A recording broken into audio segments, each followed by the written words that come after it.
Hello everyone, इस video में हम बात करने वाले हैं कि अबॉर्शन क्यों होते हैं, what are the causes for abortion. तो पहला कॉज जो है वो है जेनेटिक फैक्टर, यानी कि कहीं ना कहीं जेनेटिक एबनॉर्मेलिटी या क्रोमोसोमल एबनॉर्मेलिटी होना बच्चे के अंदर। अगर बच्चे के अंदर क्रोमोसोमल एनोमली है तो बहुत हद तक चांसेस हैं कि फर्स्ट सेमेस्टर में ही अबॉर्शन हो जाएंगे। अगर आपसे पूछा जाए कि जेनेटिक फैक्टर में क्या, तो आपको याद रखना है germ plasm defect. Germ plasm defect होता है तो बच्चे के अंदर ही क्रोमोसोमल एबनॉर्मेलिटी आ जाती है। Most common cause of isolated spontaneous abortion is chromosomal abnormality, यानी कि इसी को हम क्या कह सकते हैं, जर्म प्लाज्म डिफेक्ट कह सकते हैं। तो अगर ये कहा जाए कि जर्म प्लाज्म डिफेक्ट है या क्रोमोसोमल एबनॉर्मेलिटी है, तो ऐसा आपको देखने को मिलेगा कि जब भी ऐसा होगा तो फर्स्ट ट्राइमेस्टर में ही अबॉर्शन हो जाएगा। अराउंड 50% केसेस में फर्स्ट ट्राइमेस्टर में ही अराउंड 50% केसेस में अबॉर्शन हो जाएगा और सेकंड ट्राइमेस्टर में अराउंड 35% केसेस में अबॉर्शन होने के चांसेस होते हैं। अब अगर आपसे पूछा जाए कि स्पॉन्टेनियस अबॉर्शन लगभग कब हो रहे हैं, most common time of spontaneous abortion, तो वो रहेगा less than 8 weeks in case of chromosomal anomaly. अगर बच्चे में किसी प्रकार की क्रोमोसोमल एबनॉर्मेलिटी है तो फर्स्ट ट्राइमेस्टर में ही अबॉर्शन होने के सबसे ज़्यादा चांसेस होते हैं। उसमें भी अगर पूछा जाए कि सबसे ज़्यादा चांसेस कब हैं, तो 8 वीक से ही कम समय में अबॉर्शन हो जाएगा। तो अगर देखा जाए कि कौन सी क्रोमोसोमल एबनॉर्मेलिटी जिससे सबसे ज़्यादा अबॉर्शन हो रहे हैं, तो इसका बेस्ट आंसर जो है वो है एन्यूप्लॉइडी।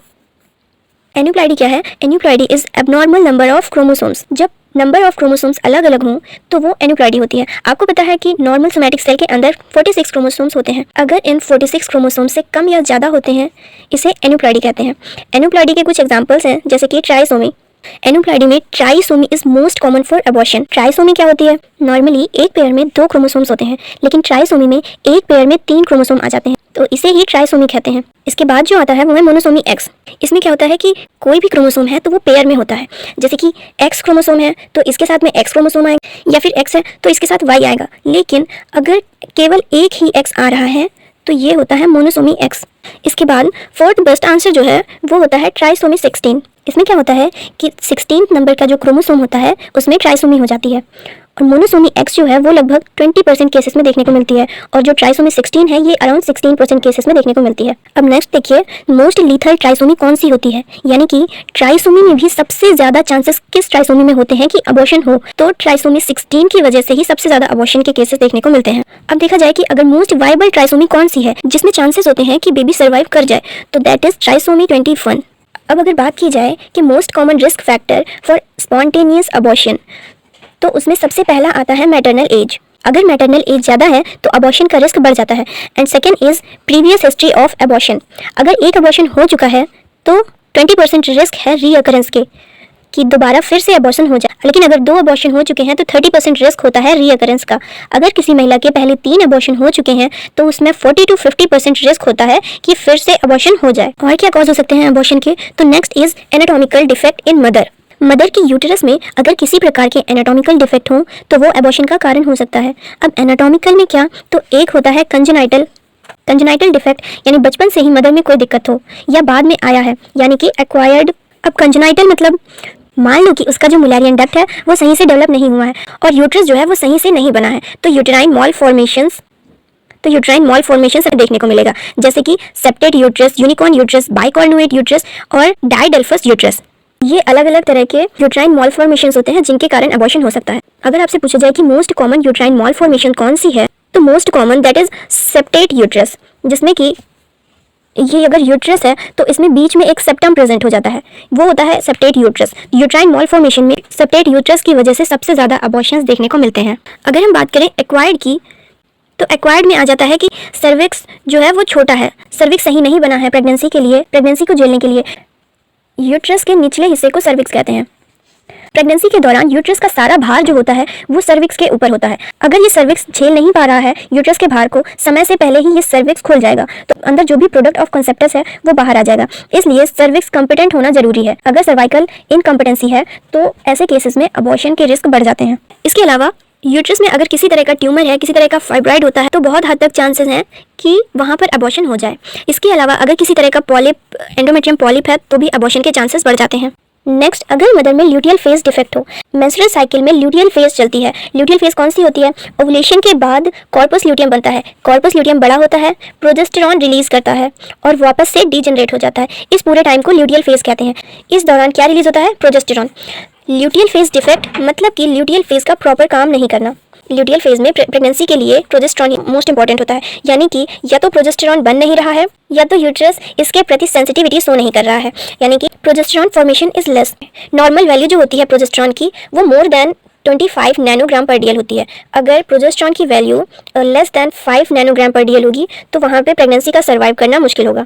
और नेक्स्ट कॉज जो होता है uterine response to progesterone is decreased, मतलब यूट्रस के प्रति सेंसिटिविटी शो नहीं कर रहा है प्रोजेस्टेरॉन, तो इसकी वजह से भी अबॉर्शन हो सकता है।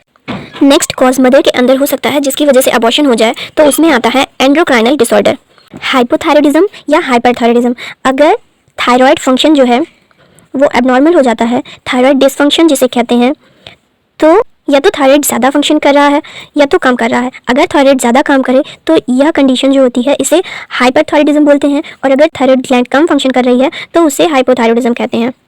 और दोनों ही कारण बन सकते हैं किसका, अबॉर्शन का। पर ध्यान देने वाली बात यह है कि अगर बार बार अबॉर्शन हो रहे हैं तो बहुत हद तक चांसेस हैं कि वो हो रहे हैं हाइपोथायरॉयडिज्म की वजह से। हाइपरथायरॉयडिज्म की वजह से रिकरेंट अबॉर्शन नहीं होते हैं, लेकिन हाइपोथायरॉयडिज्म की वजह से रिकरेंट अबॉर्शन होते हैं, और आइसोलेटेड अबॉर्शन हाइपर और हाइपो दोनों की वजह से हो सकते हैं। नेक्स्ट, अगर मदर डायबिटिक है तो चांसेस और बढ़ जाते हैं कि उसका अबॉर्शन हो। नेक्स्ट इज पीसीओएस या पीसीओडी, इसे पॉलीसिस्टिक ओवेरियन सिंड्रोम या पॉलीसिस्टिक ओवेरियन डिजीज बोलते हैं। आजकल हर तीसरी महिला में पाई जाने वाली बीमारी है पीसीओडी या पीसीओएस। इसके अंदर प्रोजेस्टेरॉन की मात्रा कम हो जाती है, जो कि प्रेगनेंसी को चलाने के लिए सबसे ज़्यादा इंपॉर्टेंट होता है, और जब प्रोजेस्टेरॉन की मात्रा कम होगी तो ऑटोमेटिकली प्रेगनेंसी का सर्वाइव करना मुश्किल हो जाएगा। इसके अलावा कुछ और मैटरनल कंडीशंस हो सकती हैं जिनकी वजह से अबॉर्शन का रिस्क बढ़ सकता है। So the causes of abortion is severe illness in mother, for example any kind of cardiac disease, और it can be renal disease, और it can be any type of cancer. इसके अलावा there can be infection जिसके कारण abortion हो सकता है। तो इन्फेक्शन अगर मदर में है तो अबॉर्शन के चांसेस बढ़ जाएंगे। इन्फेक्शन से आइसोलेटेड अबॉर्शन होते हैं, यानी कि एक बार अबॉर्शन होगा, बार बार अबॉर्शन नहीं होगा। Infection can lead to single episode of abortion, infection से सिंगल एपिसोड ऑफ अबॉर्शन देखने को मिलता है। केवल सिफिलिस की वजह से ही बार बार इन्फेक्शन हो सकते हैं, बाकी किसी में ऐसा नहीं होता है। इसका एग्जाम्पल जो है वो है टॉर्च। टॉर्च का फुल फॉर्म होता है TO for toxoplasmosis, R for rubella, C for cytomegalovirus and H for herpes। कुछ और इन्फेक्शंस होते हैं जैसे कि HIV। कुछ इन्वायरमेंटल फैक्टर्स भी जिनकी वजह से अबॉर्शन हो सकते हैं, जैसे कि पोल्यूशन हो गया, स्मोकिंग हैबिट्स हो गई हैं, अगर मदर स्मोक करती है, अल्कोहल कंजम्पशन बाय मदर, या फिर मदर ड्रग अब्यूज़ करती है, कुछ टॉक्सिन्स या केमिकल्स इन्वायरमेंट में अगर मौजूद हैं तो उनकी वजह से भी रिस्क होता है। एंटी न्यूप्लास्टिक ड्रग्स जो कि कैंसर में यूज़ की जाती हैं, या फिर कीमोथेरेपीज़ और एक्सरेज, तो ये सारे फैक्टर हैं जिनकी वजह से अबॉर्शन हो सकते हैं। अगर मैं बात करूँ इम्यूनोलॉजिकल फैक्टर्स की, तो यहाँ पर जो सिस्टम इन्वॉल्व हो रहा है वो है इम्यूनिटी सिस्टम, यानी कि यहाँ पर एंटीजन के खिलाफ एंटीबॉडी बननी है। एक नाम जो सबसे इंपॉर्टेंट है दैट इज़ अपला। तो देखो, इम्यूनोलॉजिकल फैक्टर में दो तरह की एंटीबॉडी आएंगी, एक है ऑटो इम्यून सिस्टम और एक होगा alloimmune system. Autoimmune में क्या होगा, हमारी बॉडी हमारे ही सेल के खिलाफ एंटीबॉडी बनाए तो इसे ऑटो इम्यून कहा जाता है, और एलो इम्यून में हमारी बॉडी किसी और एंटीजन के खिलाफ एंटीबॉडी बनाती है। अगर मैं बात करूं अपला की, तो it is anti phospholipid antibody syndrome, यानी मदर के अंदर फॉस्फोलिपिड के लिए एंटीबॉडी बन जाती है। इसका मतलब है फॉस्फोलिपिड नहीं बन पाएगा, यानी सेल मेम्ब्रेन ही नहीं बन पाएगा। सेल मेम्ब्रेन ही नहीं बन पाएगी तो आगे कुछ नहीं बन पाएगा, क्योंकि सेल मेम्ब्रेन फॉस्फोलिपिड की बनी होती है और फॉस्फोलिपिड के लिए एंटीबॉडी बन जाती है, तो फॉस्फोलिपिड नहीं बन पाएगी जिससे कि सेल सर्वाइव ही नहीं कर पाएगी। में क्या होता है, जब हमारी बॉडी किसी और के खिलाफ एंटीबॉडी बनाए, किसी बाहरी सेल के खिलाफ एंटीबॉडी बनाए, when mother's body make antibody against fetus antigen, fetus के एंटीजन के खिलाफ एंटीबॉडी बनाए, for example RH incompatibility, ABO incompatibility.